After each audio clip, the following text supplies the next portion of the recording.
আল্লাহ রাসূল একদিন ওসমানকে ডাক দিলেন, ওসমান, আল্লাহ তোমাকে কত সম্পদ দিয়েছে, তার কি কোনো হিসাব আছে? ওসমান গনি বলে, হুজুর, আপনি যেদিন থেকে বলেছেন যারা সম্পদশালী হবে, যাদেরকে আল্লাহ সম্পদের মালিক বানায় দিবে, তাদেরকে হিসাব অনুযায়ী জাকাত দেওয়া লাগবে। জোরে কোন, কি দেওয়া লাগবে? তাহলে জাকাত যদি ফরজ হয়, তাহলে কত সম্পদ আল্লাহ আমাকে দিচ্ছে এর একটা হিসাব রাখার জরুরি দরকার আছে না নাই? জোরে কোন, আছে না নাই? আজকে আমাদের বাংলাদেশে মানুষ হাত আন্দাজে জাকাত দেয়। হাত আন্দাজে জাকাত দিলে জাকাত আদায় হবে না। জাকাত এটা ফরজ ইবাদত। নামাজ যেমন ফরজ, সম্পদশালীর জন্য জাকাত দেওয়াও তেমন ফরজ। ধরে কোন কথা ঠিক কিনা? এটা কি হাত আন্দাজে দেবেন? হাত আন্দাজে না শতকরা? টাকা হিসাবে শতকরা কয় টাকা? ওসমান গনি বললেন, ইয়া রাসূলুল্লাহ, আল্লাহ আমাকে যে সম্পদ দিয়েছে অবশ্যই তার হিসাব আছে। রাসূল বললেন, একটু হিসাব তামারে বলো। ওসমান গনি বললেন, হুজুর, তাহলে শোনেন, আমাকে আল্লাহ যত সম্পদ দিয়েছে, এই সম্পদ রাখি যে গুদামে, এই গুদামের তালা দিয়া চাবি টানতে একটা উট হিমশিম খায়। কি বুঝলেন? আল্লাহ আমাকে যত সম্পদ দিয়েছে, এই সম্পদ গুদামের মধ্যে রাখে, এই গুদামের যে তালা দেই, এই তালার চাবি টানতে একটা উট হিমশিম খায়। সুবহানাল্লাহ, খায় না? ওসমান কি বলতেছে যে আমি এত সম্পদের মালিক, এ কথা বলতেছে? তাহলে সুবহানাল্লাহ বলতে কি হয়? আমাদের বাংলাদেশে অনেকে সম্পদের মালিক দাবি করে যে আমি এত টাকার মালিক। না, আল্লাহ রাসূল বলেন, ওসমান, আল্লাহ তোমাকে এত সম্পদ দিছে যে সম্পদের চাবি বহন করতে একটা উট হিমশিম খায়। এখন যদি সেই আল্লাহ তোমার কাছে সম্পদ ফেরত চায়, তাহলে তুমি কি করবে? এই কথা শোনার পরে ওসমান গনি মারলেন দৌড়।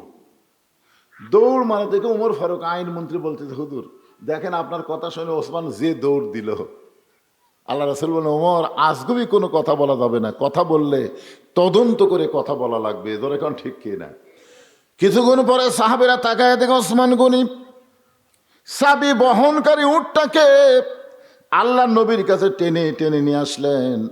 আসার পরে বললেন, ইয়া রাসূলুল্লাহ, আল্লাহ আমাকে যত সম্পদ দিয়েছে, ওই সম্পদের গুদাম, ওই সম্পদের গুদামের তালা এবং চাবি বহনকারী উটটাও পর্যন্ত আমি আল্লাহকে দিয়ে দিলাম।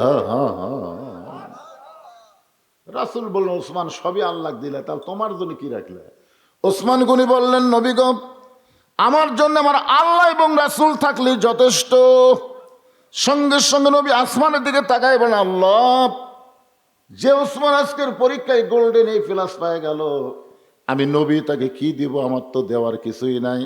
আল্লাহ বলেন, হাবিব, আমি আল্লাহর গানি ডিগ্রি আমি ওসমান দিয়ে দিলাম। সেদিন থেকে ওসমান গনি, ওসমান ধনী। কথাটা বুঝলেন? আল্লাহ নবীর সময় ছিলেন তিনি অর্থমন্ত্রী। ধরে এখন কি মন্ত্রী? রাসূল, ওসমান, আল্লাহ তোমাকে এত সম্পদ দিয়েছে, আর তোমার ভাই আজকে 3 দিন হলে না খেয়ে আছে, তোমার ভাইয়ের জন্য তোমার কি কিছু মনে করে না? ওসমান গনি বলতে যে, হুজুর, আমার ভাইটা 3 দিন হলে না খেয়ে আছে, এই কথা যদি আমি আগে জানতাম, যে আমার ভাই আজকে 3 দিন হলে না খেয়ে আছে, তাহলে আমি নিজে না খাইয়া আমার ভাইয়ের বাড়িতে খাবার পৌঁছায় দিতাম। এটা কি মুখের কথা? আজকাল তো আমাদের নেতারা অনেক কথাই হবে, গরিবের বন্ধু, সমাজ সেবক, জনদরদি, এ কথা বলবে তো, কিন্তু নেতা হওয়ার পরে দেখবেন ওকে আর খুঁজেই বগুড়া পাওয়া যাবে না, খুঁজে পাওয়া যাবে না। আমার এলাকার এক নেতা গাড়ি নিয়ে যাচ্ছে, যাওয়ার সময় দেখে এক ফকির রাস্তা দিয়ে আসতেছে। ড্রাইভারকে বলতেছে, গাড়ি ব্রেক কর। ড্রাইভার বলে, স্যার কি হয়েছে? বলে, ওই যে ওর তো ফকির। আরে পাগলা, ভোটের আগে ফকিরও দাম হতে। হাই রে, নেতার চরিত্র, গাড়ির থেকে নেমা সালাম দেয়, আর সালাম কম, চাচা কেমন আছেন? ফকির খালি চারিদিকে তাকায়। নেতা বলে, চাচা কি দেখেন? বলে, তুমি সালাম কারে দিলে? আপনাকে দিলাম। ভিক্ষা করে খায়, ভোটের আগে তবুও দাম হতে। হাই রে শালা, নেতারা ভোটের আগে এত নাটক করে করে মানুষের ভিতরে দেয়, ভোট নেয়, ভোট পাওয়ার পরে নেতার খবর নেয়। মাঝে মধ্যে নেতা আসে, স্যামসার অত্যাচারে কোনো ভোটার নেতার কাছে যাওয়ার পারে না। দরেকার কথা ঠিক না? এমন নেতা আগামীতে বাংলার জমিনে আমরা আর চাই না। দরেকার কথা ঠিক, এমন নেতা আমরা আর চাই না। হ্যাঁ, যেই নেতার কাছে গেলে পটকল লাগে, চামচা লাগে, এ লাগে সে লাগে, নেতার খবরই নেই। একটু মনোযোগ দিয়ে শুনবেন। ওসমান গনি শুধু মুখে বলেছে, তারা আমলটা কেমন? অভাবী সাহাবী নবীর কাছে এসে কাঁদতেছে। রাসূল বলে, কান্দো কেন? বলে, হুজুর আজকে কয়েকদিন হলে না খাওয়ার কারণে। হুজুর আমি না খাওয়ার কারণে এত দুর্বল হয়ে গেছি, আমার পরিবারের মধ্যেও কোনো খাবার নাই। সঙ্গে সঙ্গে রাসূল আমার এভাবে জুব্বা তুললেন। রাসূলের পরনে জুব্বা আছে, নবী একটু জুব্বা আলোক করলেন। সাহাবী তাকায় দেখে নবী ক্ষুধার জ্বালায় পেটে পাথর বান্ধা বসে আছে। সাহাবী বুঝবার পারছেন, যেই নবী ক্ষুধার জ্বালায় পেটে পাথর বান্ধা বসে আছে সেই নবীর কাছে আমি চাইয়াও তো ভুল করছি। মন খারাপ করে সাহাবী যখন চলে যাচ্ছে, আল্লাহ রাসূল বললেন, আম্মা সাইলা ফালা তানহার। আল্লাহ কোরআনে বলেছে সাইলকারীকে এভাবে ফিরে দেওয়া যায় না। তুমি মন খারাপ করে আমার কাছ থেকে চলে যাচ্ছ, এ আয়াতের তামল হচ্ছে না, তুমি আমার কাছে আসো। সাই বলতে যে, হুজুর আপনি আমাকে কি দিবেন? আমি ক্ষুধার্ত, কিন্তু এখন পর্যন্ত পেটে পাথর বাঁধিনি, আর আপনি পেটে পাথর বাঁধে বসে আছেন। রাসূল বলেন, আমি দিবার না পারলে কি হবে, আমার অর্থমন্ত্রী ওসমান আছে, জোরে কোন সুবহানাল্লাহ। সাহাবেকে বললেন, তুমি ওসমানের কাছে যাও। ওই গরিব সাহাবী, এই গরিব সাহাবী সন্ধ্যার সময় ওসমান গনির দরবারে গিয়ে দেখে ওসমান গনি সন্ধ্যার সময় যে ঘরে বাতি জ্বলতেছে, ওই বাতির আলো একটু বেশি। ওসমান গনি সলতা টাইনা টাইনা আলো কমায়। গরিব মনে মনে কয়, আমার বাড়িতে বহু বাতি জ্বলে, কিন্তু এইরকম তো আলো কমানোর মতো মানুষ আমি না। এ হলো কৃপণের কৃপণ, আমাকে কি দিবে? এই সামান্য আলো বেশি হয়েছে, আলো টানে কমায়, কি দিবে? রাসূলের কাছে গিয়ে বলে, রাসূলুল্লাহ আপনি দিবার পারেন না, ঠিক আছে, কিন্তু এমন কৃপণের কাছে আমার কেন পাঠাচ্ছেন? আল্লাহ রাসূল বলে, তুমি কি তোমার অভাবের কথা কইছো? বলে, বলাল পরিবেশই পাইনি। রাসূল বলে, আবার যাও। সাহাবী নবীর কথা মতো পরদিন সকালবেলা ওসমানের দরবারে গিয়ে দেখে ওসমান গনি সারা রাত যেই বালিশে ঘুম পাড়ছে, ওই বালিশের কোনা ফাটা কিছু তুলা ঘরের মধ্যে পড়ছে। ওসমান গনি তুলাগুলো খোটায় খোটায় বালিশের খোলের মধ্যে ঢুকাচ্ছেন। গরিব মনে মনে কয়, এরকম তুলা যদি আমার ঘরে পড়তো, আমি শামটা দিয়ে ঝাড় দিয়ে ফেলে দিতাম। এমন কৃপণের কৃপণ যে সামান্য তুলা পর্যন্ত বালিশের খোলের মধ্যে ঢুকায়। নবীর কাছে গিয়ে বলে, রাসূলুল্লাহ আপনি দিবার পারবেন না, ঠিক আছে, কিন্তু এমন কৃপণের কাছে আমার কেন পাঠাইলেন? রাসূল বলেন, তুমি কি তোমার অভাবের কথা কইছ? সাহাবী বললেন, হুজুর পরিবেশে আমি চাওয়ার সাহস পাইলাম না। আল্লাহ রাসূল বলে, আবার যাও। নবীর কথা মতো পরদিন সাহাবী ওসমান গনির দরবারে গিয়ে দেখে ওসমান গনি সকালবেলায় খালি গায়ে বসে আছে। গরিব স্বামী লক্ষ্য করে দেখে তার পোষার মধ্যে, কোলের মধ্যে একটা পাঞ্জাবি আছে। এই পাঞ্জাবি আলগা করছে, কয়েক জায়গায় ছিঁড়ে গেছে। ওসমান গনি ছিঁড়া পাঞ্জাবি সেলাই করার জন্য সুঁয়ের মধ্যে সুতা ঢুকাবার চায়, কিন্তু চোখ করছে বেকায়দা, একদিকে সুঁই আর একদিকে সুতা যায়। গরিব মনে মনে চিন্তা করে, এত সম্পদের মালিক, এত সম্পদ আল্লাহ তাকে দিছে, ইচ্ছা করলে 100 নতুন জুব্বা বানাবার পারে, আর পুরান জুব্বা সেলাই করার জন্য চেষ্টা করে, সুঁয়ের মধ্যে সুতা ঢোকে না। গরিব বিরক্ত হয়ে ওসমান গনির সালাম দেয়। ওসমান গনি সালামের উত্তর দিয়ে বলে, ভাইজান কি খবর? বলে, রাস্তা দিয়ে যাওয়ার সময় আপনার এই করুণ অবস্থা দেখতেছি, আমি যদি আপনাকে সুঁয়ের মধ্যে সুতা ঢুকাই দেই। ওসমান গনি বললেন, আমার বড় উপকার হয়। এবার গরিব সুঁয়ের মধ্যে যেই মাত্র সুতা ঢুকাইছে, ওসমান গনি খপ করে হাত ধরে বলতেছে, ভাইজান আমার সেনা পাঞ্জাবি সেলাই করার সুযোগ করে দিলে, এর বিনিময়ে তুমি কি চাও? গরিব মনে মনে কয়, পরপর 3 বার যা আমি দেখছি, এর মতন কৃপণ দুনিয়াতে নেই। রাগ করে বলতেছে, আমার চাওয়া হলো হাতটা খালি ছেড়ে দেন। এমনভাবে হাত ধরছেন, হাতটা ছাড়া দেন। ওসমান গনি বলতেছে, হাত ধরে ছাড়ার জন্যে ডাক দিলেন ম্যানেজার। সঙ্গে সঙ্গে ম্যানেজার এসে বলতেছে, হুজুর আমারে ডাকলেন কেন? ওসমান গনি বলে, আমার এই ভাইটা সুঁয়ের মধ্যে সুতা ঢুকে আমার সেনা পাঞ্জাবি সেলাই করার সুযোগ করে দিল, এর বিনিময়ে আমার ভাইকে 100 উট দিয়া দা। গরিব বলে, হুজুর কি করলেন? সামান্য সুঁয়ের মধ্যে সুতা ঢোকাইলে 100 উট? ওসমান গনি বলে, ম্যানেজার আমার এই গরিব ভাইকে 200 উট দিয়া দাও। গরিব বলে, হুজুর আপনি কি বলেন, সুতা ঢোকাইলে 200 উট? ওসমান গনি বলে, ম্যানেজার ওই ফার্মের মধ্যে কত উট আছে? বলে 2000-এর বেশি হবে। ওসমান গনি বললেন, সব আমার ভাইরে দিয়া দাও। গরিব জোড় হাত করে বলে, হুজুর আর বাড়াবেন না, আর বাড়াবেন না। হুজুর এত উট আমাকে দিচ্ছেন, তাহলে পরপর আমি 3 বার কি দেখলাম? ওসমান গনি বলে, তুমি কি দেখছো? বলে, প্রথম দেখলাম ঘরে আলো বেশি, সলতেটাই না আপনি আলো কমাইলেন। তারপরে দেখলাম আপনার বালিশ ঘুমপাড় থেকে বালিশের কোনা ফাইটা তুলা পড়ে গেছে, ওই তুলা খোঁটায় খোঁটা আপনি বালিশের খোলের মধ্যে ঢুকালেন। তারপরে দেখলাম সিরা পাঞ্জাবি সেলাই করবেন, শুয়ের মধ্যে সুতা ঢুকাবার পারতেছেন না। ওসমান গনি দাঁড়ায়া ভাইটাকে বুকের মধ্যে নিয়ে বলে, ভাই রে, পরপর তুমি 3বার যা দেখছো তার নাম হলো দুনিয়া, আরে আমি তোমারে যেইটা দিলাম ওইটা হলো আখেরাত। এই দুনিয়ার আলোর দরকার ওসমানের নাই, এই দুনিয়ার ভালো মানুষের দরকার ওসমানের নাই, এই দুনিয়ার ভালো পাঞ্জাবির দরকার ওসমানের নাই। ওসমান যতবার পড়ে বালতু উসিরুনাল হায়াতাদ দুনিয়া ওয়াল আখিরাতু খায়রুন ওয়া আবকা। এই দুনিয়া হলো ক্ষণস্থায়ী, এই দুনিয়ার কোনো কিছুর দরকার ওসমানের নাই। ওসমান হলো আখেরাতের কাঙ্গাল। আখেরাতের কাঙ্গাল হইয়া তোমাকে 2000 উট দিয়া আল্লাহ যেন ওসমানকে আখেরাতে দিয়ে দেয়। জোরে কর সুবহানাল্লাহ। এমন একজন মানুষকে নবী অর্থমন্ত্রী করছেন, সেই মানুষটা কেমন, মুখের কথার সাথে কামের মিল আছে না নাই? জোরে কর আছে নাই? যে 3 দিন হলে আমার ভাই না খেয়ে আছে, এ কথা যদি আমি আগে জানতাম আমি নিজে না খাইয়া আমার ভাইয়ের বাড়িতে খাবার পৌঁছায় দিতাম। সুবহানাল্লাহ। যখন আকামত শুরু করছে তখন আল্লাহ নবী তাকায় দেখে সামনে কাতারের ডান সাইডে একটা সাহাবী বসে আছেন। আমি কিন্তু আপনাদের আস্তাইনু বিসসবরি ওয়াসসালাহ এটা বোঝানোর জন্য বলতেছি। তো সামনে কাতারের ডান সাইডে একজন সাহাবী বসে আছেন। এখন আকামত যখন শুরু করে মুয়াজ্জিন, তখন কি বসে থাকা যায় না দাঁড়ান লাগে? আপনার বলেন বসা না দাঁড়ান? যে কথা বলতেছি, হ্যাঁ একটু মনোযোগ দিবেন, যে মসজিদের নামাজের ভিতরে এবং বাহিরে 13টা ফরজ। কয়টা ফরজ? তার মধ্যে একটা ফরজ হলো দাঁড়িয়ে নামাজ পড়া। বসে থাকে না দাঁড়ায়? জোরে বলেন।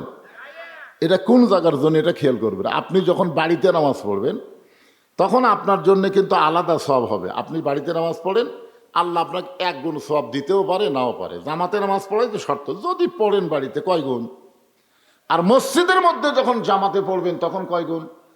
আচ্ছা, মসজিদে কোনো মুসল্লি যদি একা একা নামাজ পড়ে তখন কয় গুণ? মসজিদ হচ্ছে জামাতের জন্যে। সুবহানাল্লাহ না কেন? মসজিদ হলো জামাতের জন্যেই। জামাতে নামাজ পড়া কিন্তু সবাই পছন্দ করে, কিন্তু জামাতে ইসলাম অনেকেই পছন্দ করে না। তোর এখন কথা ঠিক কিনা? আপনারা বলেন তো, মসজিদে যখন আকামত শুরু হয়ে গেছে আল্লাহ নবী তাকায় দেখে সামনে কাতারে একজন বসে আছে। সঙ্গে সঙ্গে আল্লাহ নবী বললেন, কুমু লিল্লাহি কানিতিন। এটা কিন্তু নবীর কথা না, এই কথা হলো আল্লাহ। ধরে বলেন কার? কুম। কুম শব্দের অর্থ হলো দাঁড়াও, দাঁড়াও। লিল্লাহে, কার জন্যে? আল্লাহর জন্য। কানিতিন শব্দের অর্থ হলো আনুগত্য নিয়ে দাঁড়াও। খালি দাঁড়ালে হবে না, তুমি যার সামনে দাঁড়াচ্ছ তিনি হচ্ছেন তোমার আল্লাহ। আল্লাহর সামনে তুমি কিভাবে দাঁড়াবা? একটু আনুগত্য নিয়ে দাঁড়ানোর দরকার আছে না নাই? হ্যাঁ। কিন্তু সাহাবী বসে আছে। আল্লাহ রাসূল বললেন, কুমু লিল্লাহি কানিতিন, দাঁড়াও আল্লাহর আনুগত্য নিয়ে। এখন আপনারা বলেন, মসজিদের মধ্যে যারা চেয়ারে বসে নামাজ পড়ে এদের খবর কি? মসজিদের মধ্যে চেয়ারত নামাজ পড়ে। আপনি মসজিদে ঢুকছেন 27 গুণ সওয়াবের জন্য না? আপনি 27 গুণ সওয়াব কখন হবে? যখন কাতার সোজা হবে। কাতার হেঁকা বেঁকা করে আপনি 27 গুণ পাবেন। তখন কাতার সোজা করবার গেলে কি করা লাগবে? পায়ের গোড়ালির সঙ্গে গোড়ালি মিল করে দাঁড়াতে হবে। এখন যেই ব্যক্তি চেয়ারত বসছে আর পায়ের গোড়ালি কুটি, আপনার কোন কোথায় গেল? তখন আপনার কাতারে যদি এই ব্যক্তি থাকে আপনি 27 গুণ থেকে মাহরুম হবেন। তাহলে আপনি কি চাবেন যে একটা অসুস্থ ব্যক্তির জন্যে আপনি 27 গুণ সওয়াব থেকে মাহরুম হন? এটা আপনি চাবেন? তাহলে কি করা লাগবে? ওই চেয়ারটা আস্তে করে দ্বিতীয় কাতারত দেওয়া লাগবে। আপনার কাতারে কোনো চেয়ার থাওয়া যাবে না। তো দ্বিতীয় কাতারের মুসল্লি চিন্তা করবে, আমাদের মধ্যে আবার চেয়ার কেন? এর কারণে তো আমরাও 27 গুণ পাচ্ছি না। আস্তে করে তৃতীয় কাতার দিয়ে দিবে। তৃতীয় কাতারের মুসল্লি করবে, না আমরাও লিবার চাচ্ছি না। আস্তে আস্তে প্রত্যেকটা চেয়ারওয়ালা বারান্দার চলে যাবে। জোরে কোন কথা ঠিক কিনা? কিন্তু আমরা সজাগ না হওয়ার কারণে ওরা আমাদের মধ্যেই বসে। ওরা বসা মানেই আপনি 27 গুণ সওয়াব থেকে মাহরুম হয়ে গেলেন। জামাত কিন্তু সমস্ত ব্যক্তির জন্য না, কেবলমাত্র সুস্থ সবল ব্যক্তিদের জন্য জামাতে নামাজ পড়া। আমার কথা কি বুঝলেন? লা ইউকাল্লিফুল্লাহু নাফসান ইল্লা উসাহা। তোমার কষ্ট হবে এমন কিছু আল্লাহ তোমাকে চাপায়া দেয়নি। সাহাবী বলতেছেন, ইয়া রাসূলুল্লাহ, হযরত বেলাল যখন আকামত শুরু করেছে তখন আমার মন দাঁড়াবার চায়, আমার ইমানটাও দাঁড়াবার চায়, কিন্তু আমার দেহটা এত দুর্বল হয়ে গেছে আজকে 3 দিন হলে না খাওয়ার কারণে। আজকে 3 দিন হলে না খাওয়ার কারণে আমার দেহটা এত দুর্বল, আমি দাঁড়াবার চাই কিন্তু আমার মাথা ঘুরমি দেয়। হুজুর, আপনি যখন কোরআনের আয়াত বলতেছেন দাঁড়ানোর কথা, আমি দাঁড়াবার চাচ্ছি কিন্তু আমার দেহটা এত দুর্বল হয়ে গেছে। আমি জামাতে নামাজের ফজিলতের জন্যে আমি সামনে কাতারে এসেছি, মনে করছিলাম দাঁড়াবার পারবো, কিন্তু আকামত যখন শুরু করছে আমি চেষ্টা করতেছি কিন্তু পারতেছি না। সঙ্গে সঙ্গে আল্লাহর নবী ডাক দিলেন, ওসমান। আল্লাহর নবী যখন মদিনায় হিজরত করেছিলেন তখন কিন্তু আমাদের নবী শুধু নবী ছিলেন না, আমাদের নবী ছিলেন মদিনার রাষ্ট্রপতি। সুবহানাল্লাহ কন্যাকে। অনেকে আমাদেরকে বলে, হুজুর রাজনীতি দান করেন না। আমরা চিন্তা করি আমরা তো পানসা হুজুর রে, আমাকে তোমরা হুজুর কও না বুঝা। আজ পর্যন্ত 42 বছর ওয়াজের বয়স, আমার বউ আমাকে হুজুরই কয় না, কিন্তু যারা আমাকে হুজুর কয় এরা আমাকে চিনে না, তো এই জন্যে হুজুর কয়। আসলে আমরা হুজুর হওয়ার যোগ্য? তারপরে কয় হুজুর রাজনীতি যারা করেন না। আমি অনেক জায়গায় বলি আমরা পানসা হুজুর, আমাকে নিষেধ করো কেন? আসল হুজুরের কাছে দাও। আসল হুজুর হিজরতের পরে 10 বছর মদিনায় রাষ্ট্রপতি ছিলেন। জোরে কোন সুবহানাল্লাহ।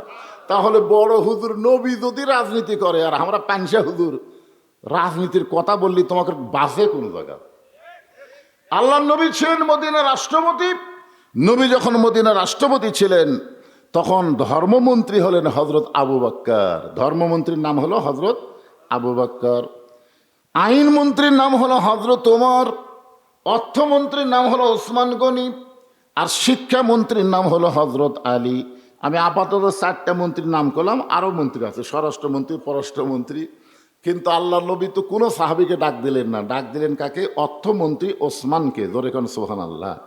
ওসমান, তোমার এই ভাই আজকে 3 দিন হলে না খাওয়ার কারণে এর শরীরটা এত দুর্বল হয়ে গেছে, এর দেহটা এত দুর্বল হয়ে গেছে, ও নামাজে দাঁড়াবার চায় কিন্তু মাথা ঘুরমি দেয়। ওসমান, আল্লাহ তোমাকে এত সম্পদ দান করেছে, সম্পদের মালিককে? কথা কয় না তো। আল্লাহ রাসূল কি বললেন? ওসমান তুমি এত সম্পদের মালিক হয়ে গেছো, এ কথা বলেনি। আল্লাহ রাসূল বলতেছেন, ওসমান আল্লাহ তোমাকে এত সম্পদ দান করেছে। এখান থেকে আমরা বিশ্বাস করব আমাদের যত সম্পদ আছে এই সম্পদের মালিক আমরা না, এই সম্পদের মালিককে। খালি মুখে করলে হবে না, অন্তর দিয়ে এটা মানে নেওয়া লাগবে। ভয়ে সমস্ত মুসল্লি জুতা নিয়ে মসজিদের মধ্যে ঢুকছে। 2 চোর বুকে থাবায় আর কয়। বর্তমান পরিবেশে চোর, ডাকাত, বাটপার, হাইজাকার, চাঁদাবাজ, দুর্নীতিবাজ এদেরই কিন্তু মশান বেশি, ঠিক কিনা বলেন?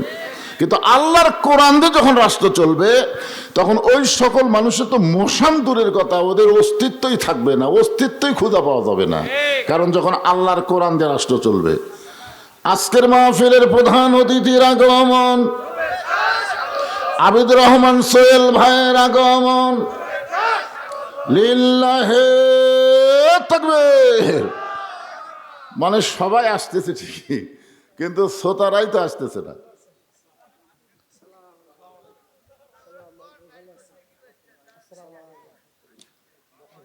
আল্লাহ বললেন, ইয়া আইয়ুহাল্লাযীনা আমানুস্তাঈনু বিস-সাবরি ওয়াস-সালাহ ইন্নাল্লাহা মা'আস-সাবিরিন।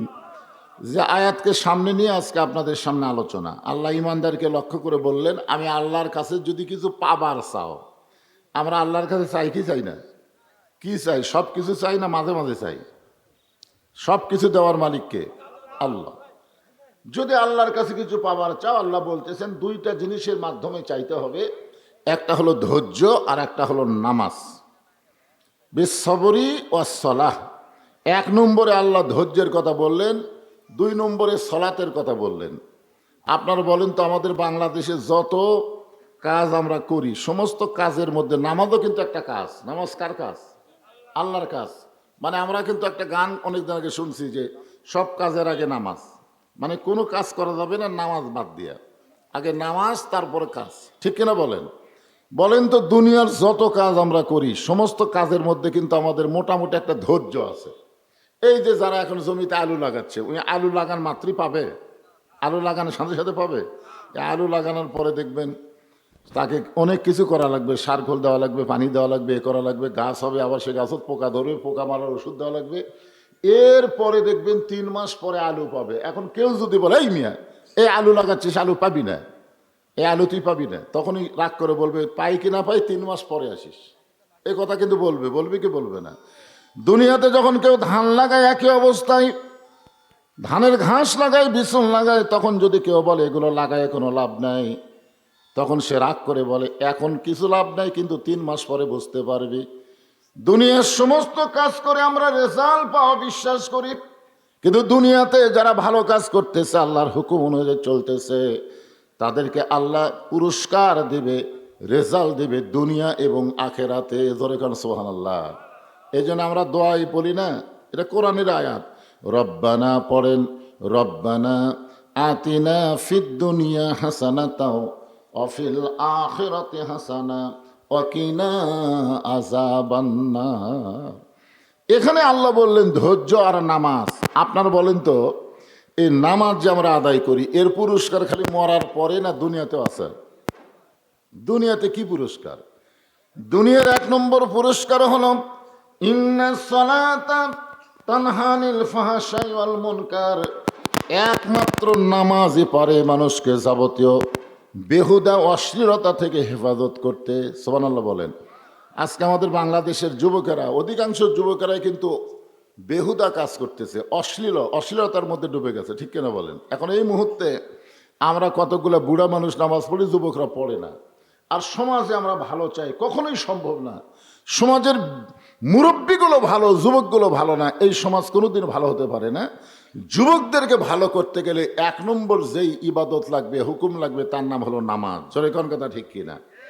যখন কেউ নামাজ পড়বে, আল্লাহ বলেছেন ফালিয়াবুদু রব্ব হাযাল বাইত আল্লাযী আত'আমাহুম মিন জু'ইন ওয়া আমানাহুম মিন খাউফ। এই ঘরের মালিকের তোমরা যদি গোলামি করো, অর্থাৎ নামাজ পড়ো, তাহলে আল্লাহ তোমাদের সঙ্গে সঙ্গে 2টা পুরস্কার দিয়ে দিবে। 1 নম্বর পুরস্কার হলো তোমাদের রিজিকের কোনো পেরেশানি থাকবে না। 2 নম্বর পুরস্কার হলো যাবতীয় ভয় থেকে আল্লাহ পুরাপুরি নিরাপত্তা দিয়ে দিবে। সুবহানাল্লাহ বলেন। এখন এই নামাজ পড়ার সাথে আল্লাহ ধৈর্যের কথা কেন বললেন? যে বিসবরি ওয়াসসালাহ, ধৈর্য এবং নামাজ। আপনারা সত্যি করে বলেন তো, যে দুনিয়ার যত কাজ আমরা করি, প্রত্যেকটা কাজের মধ্যে কিন্তু কিছুটা ধৈর্য আছে, অথচ নামাজের মধ্যে আমাদের ধৈর্য নেই। নামাজের মধ্যে কি আমরা যতবার ঘড়ি দেখি, অন্য কোনো কাজে কি আমরা ঘড়ি দেখি? দেখবেন 5 মিনিট আগে মসজিদের মধ্যে ঢুকে ও কমপক্ষে 5 বার ঘড়ি দেখছে, 5 মিনিটের মধ্যে 5 বার দেখছে। নিজে দেখার পরেও পাশের লোককে বলছে যে ভাই এখন কয় মিনিট আছে? তো বলতেছে ভাই এখনো 4 মিনিট আছে। তখন আফসোস করে বলতেছে আজকে ঘড়ি লড়তিছে না রে, আজকে ঘড়ি লড়তিছে না। দেখেন, এই লোকটাই কিন্তু, এই যে মসজিদের মধ্যে যে অধৈর্য হয়ে গেছে, এই লোকটাই কিন্তু চাষটলে যায় ঘন্টার পর ঘন্টা আড্ডা মারতেছে, একবারও ঘড়ি দেখতেছে না। অথচ আপনি যখন নামাজের মধ্যে সামিল হচ্ছেন, তখন মসজিদ ঢোকার সময় আপনি কি দোয়া পড়ছেন? আল্লাহুম্মা আফতাহলি আবওয়াব রাহমাতিক। আপনি যে ঘরের মধ্যে ঢুকলেন, এটা কি গজবের ঘর না রহমতের ঘর? তাহলে রহমতের দরজা দিয়ে রহমতের ঘরের মধ্যে ঢুকে আপনি অবশ্যই জানেন সময় মতো নামাজ হবে, সময়ের বাহিরে নামাজ হবে না, ওয়াক্ত মতো নামাজ হবে। নামাজের ওয়াক্ত তালাশ করা হলো ফরজ। তাহলে আপনি বারবার কেন ঘড়ি দেখতেছেন? আপনি বুঝাই দিলেন সব জায়গায় আমার ধৈর্য আছে, কিন্তু নামাজের মধ্যে নেই। অথচ আল্লাহ বললেন যদি আমার কাছে কিছু পাওয়ার চাও, তাহলে ধৈর্যর নামাজের মধ্য দিয়ে চাও। এইটা বোঝানোর জন্য বলতেছি, নামাজটা হলো আসরের নামাজ। কোন নামাজ? কিছুক্ষণ পরেই যে নামাজ আমাদের সামনে আসতেছে, এই নামাজের নাম কি? আসরের নামাজ। হজরত বেলাল ইবনে রেবা যখন নামাজের আজান দিলেন, আজান দেওয়ার সঙ্গে সঙ্গে চারিদিক থেকে সাহাবীরা মসজিদ দিকে ছুটে আসলেন।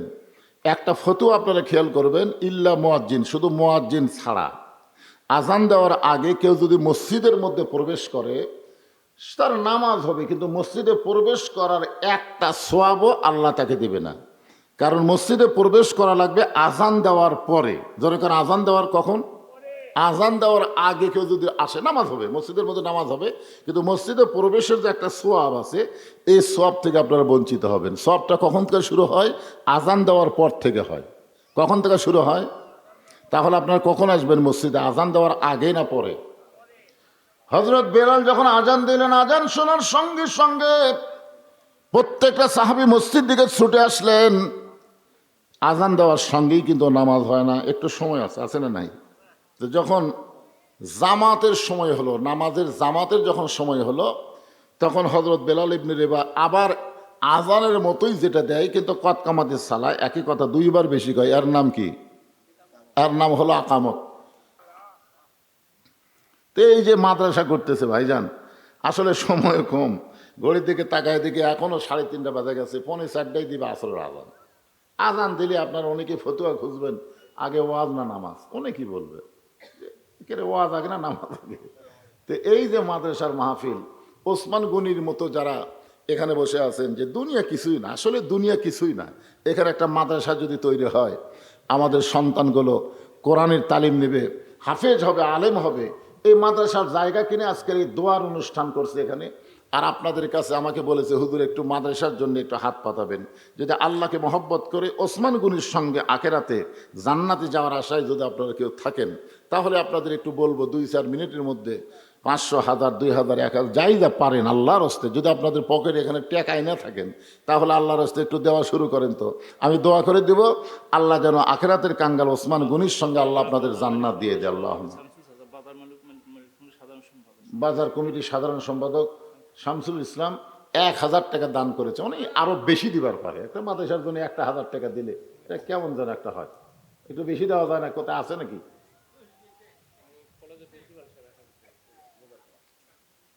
এ তো 1000-এর লাইন ধরলো রে, ওই 1000, 1000 বেশি নাই।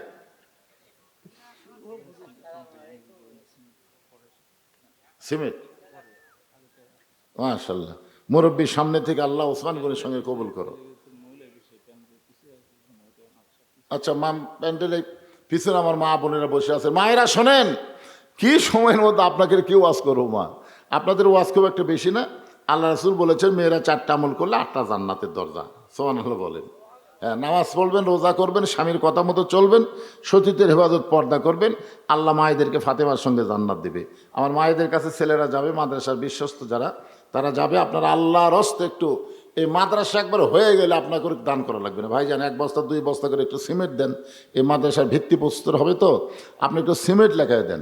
আর যারা এখানে আছেন, আপনাদের মধ্যে 500, 1000 টাকা দেওয়ার লোক নাই, একটু ওঠেন না কেন ভাইজান? আল্লাহর রাস্তায় একটু বলেন। গামছার টাকা দিয়ে কি হবে? 10-20 শয়তান খালি ধোকা দিবি। ছোট লোট দে, ছোট লোট দে। আছে 500 টাকার লোট, 200 টাকার লোট, 100 টাকার লোট, 10 টাকার লোট। আপনার কাছে যখন গামছা যাবে, আপনি কিন্তু 500, 100, 200 কাছে যাবেন না, ফট করে 10 টাকা বের করে মারে দেবেন। এই তো। অথচ আল্লাহ কোরআনে বলেছে, লান তানালুল বিররা হাত্তা তুনফিকু মিম্মা তুহিব্বুন। তুমি যেইটা সবচেয়ে বেশি মহব্বত করবে, ওইটাই তুমি আল্লাহকে দিয়ে দাও। তোমার পকেটের টাকা কোনটা তোমার কাছে সবচেয়ে বেশি মহব্বত? আলহাজ হাফিজুর রহমান সাহেব 500 টাকা দান করছে, আল্লাহ কবুল করেন। আর একজন 100 টাকা দান করছে, আল্লাহ আপনি কবুল করেন। আল্লাহুম্মা আমিন। কবুল করো মোদের কামনা, দানকারীকে দিবেন জান্নাত, আল্লাহ নিরাশ করবেন না। ভাইজান সবাই একটু হাত খোলেন, দিয়ে দেন আল্লাহর রাস্তে। 100 টাকা 200 টাকা করে দেওয়া যাবে না? কি মনে করেন? যাবেন না। এখানে আজকের মাহফিলের সম্মানিত প্রধান অতিথি আছে, প্রধান মেহমান আছে, তারা আপনাদের কাছে শুভেচ্ছা বিনিময় করবেন। রানিং মেম্বার আব্দুর রাজ্জাক সাহেব 500 টাকা দান করেছে, আল্লাহর আরেকজন বান্দা 200 টাকা দান করছে, আল্লাহ কবুল করেন। এই ফাঁকে 150 করে আল্লাহর বান্দারা দান করছে, আল্লাহ কবুল করেন। আজাদুল ভাই 500 টাকা দিয়েছে। হ্যাঁ, ইবাদুল ভাই 500 টাকা সালাম দিয়ে দেবি। আসলে আবার আর এক জায়গায় পড়া লাগবে, কি বিপদ। একটু ইশারা দিলে তো কিছু বলে না। এই মাইক এটা একটু চালু করে দাও। হাবিবুর রহমান হাফি ভাই ধরেন। মাশাআল্লাহ, কত আছে এখানে? 500 টাকা দান করছে, আল্লাহ কবুল করে। অনেকে দান করতেছে, সবাই মাশাআল্লাহ। এখানে 500, 200 আল্লাহ তোমার বান্দারা দান করছে, আল্লাহ সকলের দানকে কবুল করে। আল্লাহুম্মা আমিন। সবাই দেন ভাই, দেন। আমার আবিদ ভাই কথা বল। এর ফাঁকে আমাদের মাঝে বর্তমান এই বগুড়া সদর আসনের মনোনীত প্রার্থী বাংলাদেশ জামাত ইসলামের পক্ষ থেকে আমাদের আবিদুর রহমান সোহেল ভাই, উনি আপনাদের সম্মুখে কিছু কথা বলবেন। আলহামদুলিল্লাহ রাব্বিল আলামিন, আসসালাতু ওয়াসসালামু আলা সাইয়্যিদিল মুরসালিন ওয়া আলা আলিহি ওয়া আসহাবিহি আজমাইন। সম্মানিত উপস্থিতি,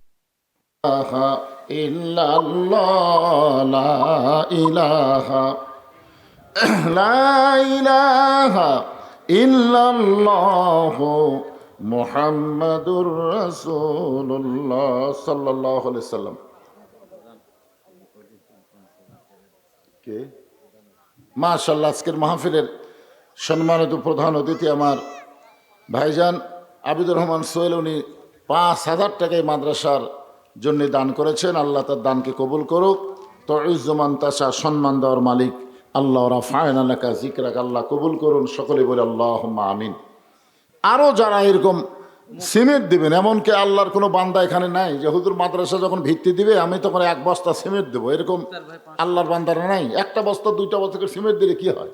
এখানে কাগজ কলম আছে, আপনি নাম বলেন। মুক্তার কি দিলেন? 500 টাকা দান করছে। আল্লাহ মুক্তারের দানকে কবুল করেন। আল্লাহুম্মা আমিন। এই তো মাশাআল্লাহ শুরু হয়ে গেছে।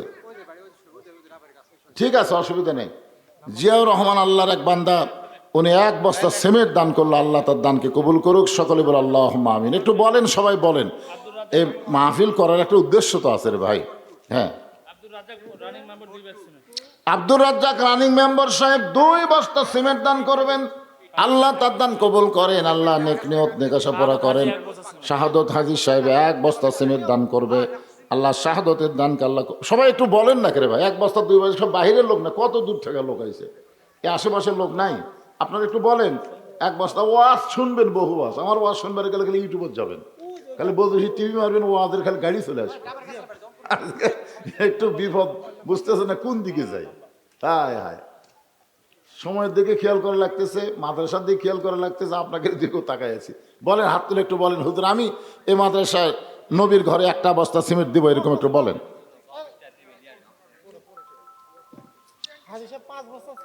কোন হাজি সাহেব? নাম কি ওনার? হাজি সাহেবের নাম কি?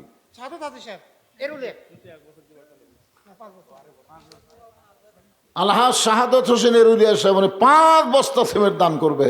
আল্লাহ তার দান কবুল করেন। জোরে করে আমিন। হ্যাঁ, এরকম একটু বলেন, বলেন সবাই একটু বলেন। জয়নাল হাজি 1 বস্তা, জয়নাল ভাই 1 বস্তা সিমেন্ট দান করবে। লিল্লাহি তাকবীর। খেলাফত মজলিসের তৌহিদ সাহেব উনি 10 বস্তা সিমেন্ট দান করবে। আল্লাহ তার দানকে কবুল করেন।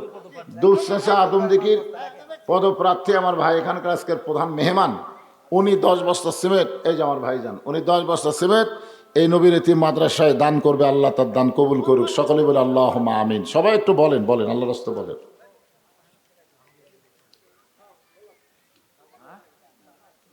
আর কেউ আছেন?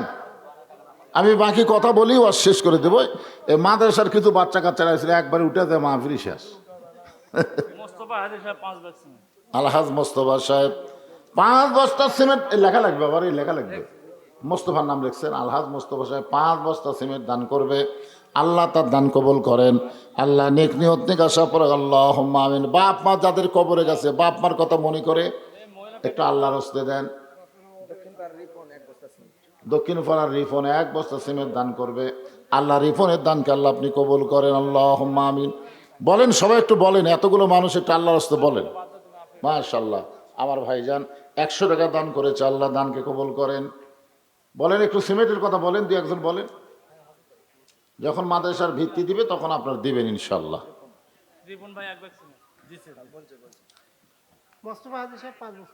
এই মোস্তফার কথা কয়বার কমরে? ওয়াজ।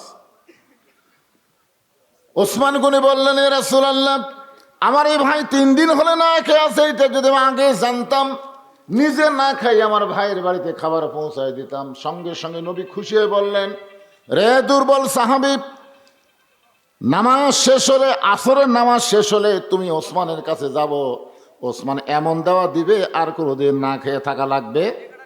এ কথা কে বলতেছেন? আল্লাহ নবী বলতেছেন ওই দুর্বল সাহাবীকে যে আসরের নামাজ শেষ করে তুমি ওসমানের কাছে যাবে, ওসমান এমন দেওয়া দিবে আর কোনোদিন না খেয়ে থাকা লাগবে, কথা কয় না। সঙ্গে সঙ্গে দুর্বল সাহাবী কাঁদতেছেন।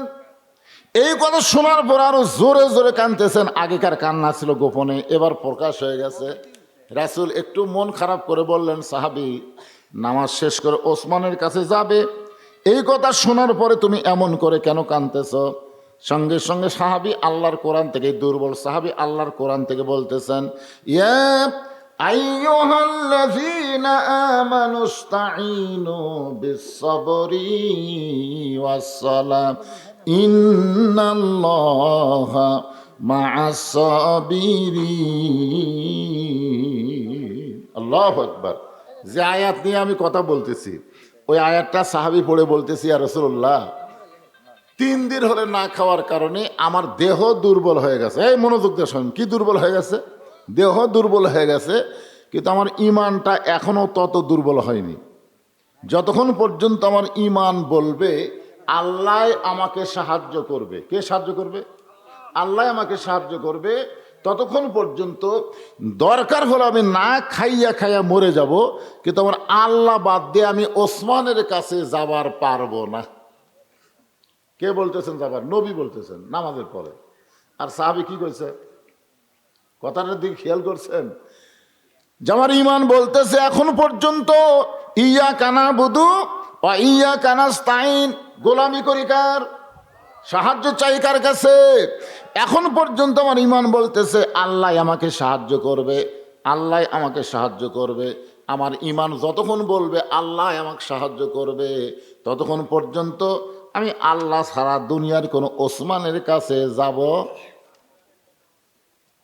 সঙ্গে সঙ্গে নবী বললেন, আজকে নামাজ দেরিতে হবে, আসরের নামাজ আজকে দেরিতে হবে। এই কথা বলে আল্লাহ নবী দুর্বল সাহাবীর দিকে রওনা দিলেন। মসজিদ নববীর সামনে কাতারে সাহাবী বসে আছে আর নবী আছে মেহরাবের মধ্যে। ওই মেহরাব থেকে নবী যখন দুর্বল সাহাবীর দিকে রওনা দিলেন, রওনা দেওয়া মানে একটু পা তুললেন, এমন সময় ওমর ফারুক আল্লাহ নবীর জুব্বা ধরে বলতেছি, ইয়া রাসূলুল্লাহ আপনার জুতার পরশে আল্লাহর আরশ ধন্য হয়ে যায়। আরশ, সুবহানাল্লাহ বলেন না কেন? আর সেই নবী আপনি দুর্বল সাহাবীর কাছে যাবেন কেন? আপনি কেন হুকুম দেন, ওকে আমরা চ্যাং দোলা করে আপনার কাছে নিয়ে আসতেছি, আপনাকে যাওয়া লাগবে কেন? আপনি কেন হুকুম দেন? হযরত আলী 2 বস্তা সিমেন্ট দান করবে। আল্লাহ হযরত আলীর দানকে আল্লাহ আপনি কবুল করেন। আল্লাহ রাসূল একটু রাগ করে বলেন, ওমর তোমার 2 চোখ দিয়ে তুমি শুধু দুর্বল সাহাবী দেখতেছো। ইয়ানজুরু বিনুরিল্লাহ, একটাবার চোখ বন্ধ করে দেখো আমি নবী কেন তার দিকে রওনা দিচ্ছি। সুবহানাল্লাহ না কেন? আসলে একদিন আল্লাহ নবী নামাজ পড়ে ফজর এবং আসর এই 2 ওয়াক্ত নামাজের সালাম ফিরে নবী সাহাবীর দিকে মুখ ঘোরায়। তো আসরের নামাজ পড়ে নবী যখন সাহাবীর দিকে মুখ ঘুরাছে, এমন সময় দেখে পিছনে একটা সাহাবী দাঁড়িয়ে আছে। আল্লাহ রাসূল বললেন, এজলেস ইয়া সাহাবী, বসো। দাঁড়াইছো কেন? বলে, হুজুর আমি একজন রাখাল তো। হযরত বেলাল যখন আজান দিয়েছে, ইঞ্জিনিয়ার আসাদুল্লাহ সাহেব 5 বস্তা সিমেন্ট দান করবে। আল্লাহ ইঞ্জিনিয়ার সাহেবের দানকে আল্লাহ কবুল করেন। হুজুর আমি রাখাল, উট দুম্বা চড়াই। যখন বেলাল আসরে আজান দিয়েছে, আজান শোনার পরে আমি আপনার পিছনে নামাজ পড়ার জন্য রওনা দিলাম, কিন্তু এত দূরে আমি ছিলাম যার কারণে আস্তে আস্তে দিকে মসজিদ ভরে গেছে, বারান্দাও ভরে গেছে। আমি এবার সবার শেষে নামাজ পড়ে, আপনি যখন আসরের পরে কিছু বয়ান করেন আমি দূর থেকে আপনার বয়ান শুনতে পাই, কিন্তু আপনার পবিত্র চেহারা ঠিক মতো দেখতে পাই না। এই জন্য দাঁড়িয়ে দাঁড়িয়ে আপনার চেহারা দেখে আমার কলিজা একটু শান্তি পায়। এ কথা শোনার সঙ্গে সঙ্গে রাসূল বললেন, এই সাহাবীরা, এই তোমরা মাঝখানে রাস্তা করে দাও।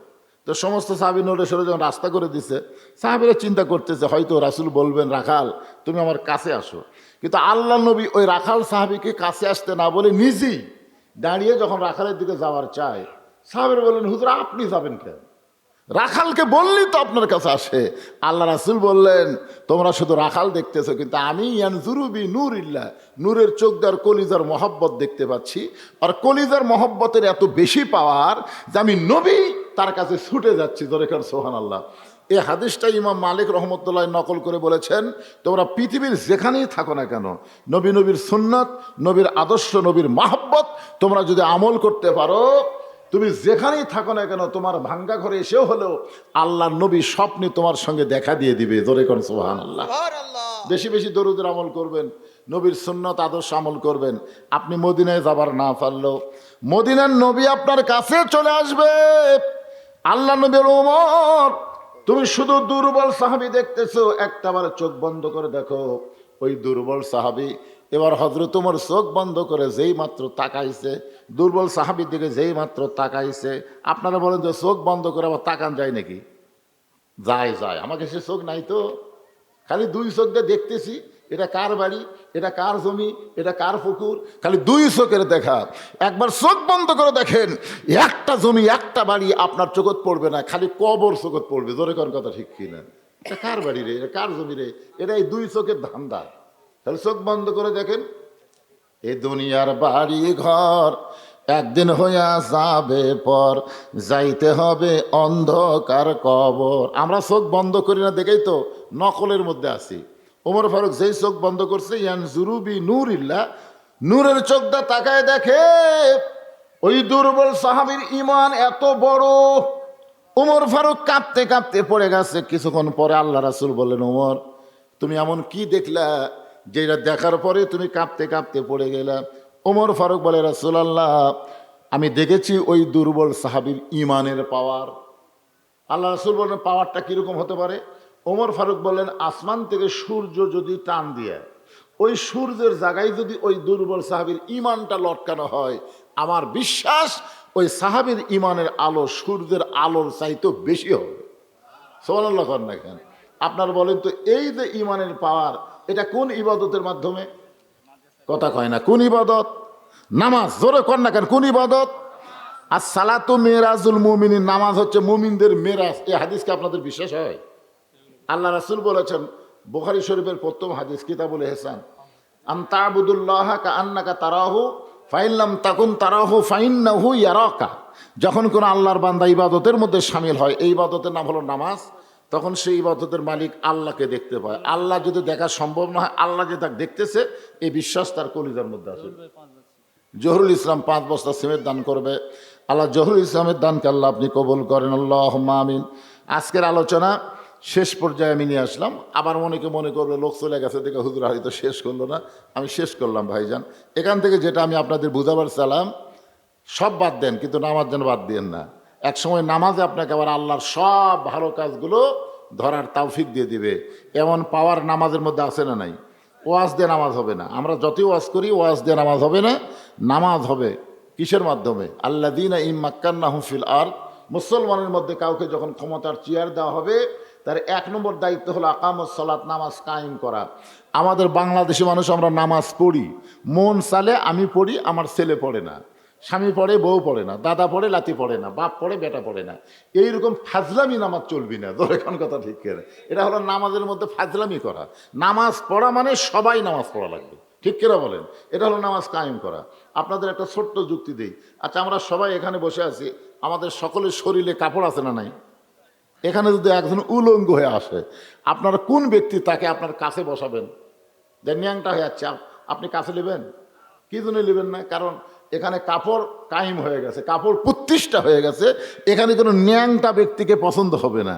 যেদিন নামাজ কায়েম হবে, সেদিন বেনামাজিদেরকে ন্যাংটার মতন মনে হবে।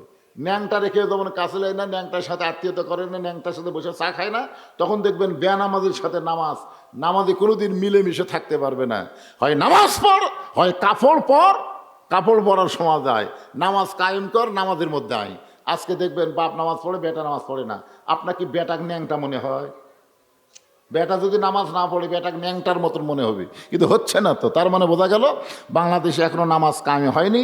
আগামীতে ইনশাল্লাহ হবে। সব দেখা হলো শেষ। আগামীতে আমরা দেখবো আল্লাহর কোরআনের বাংলাদেশ। আল্লাহ কবুল করুক। জোরে কোন আমিন। সবাই ইস্তেগফার, আস্তাগফিরুল্লাহ রাব্বি মিন কুল্লি আবার কি গামছা ছাড়বেন সব 10 টাকা 20 টাকা যদি কেউ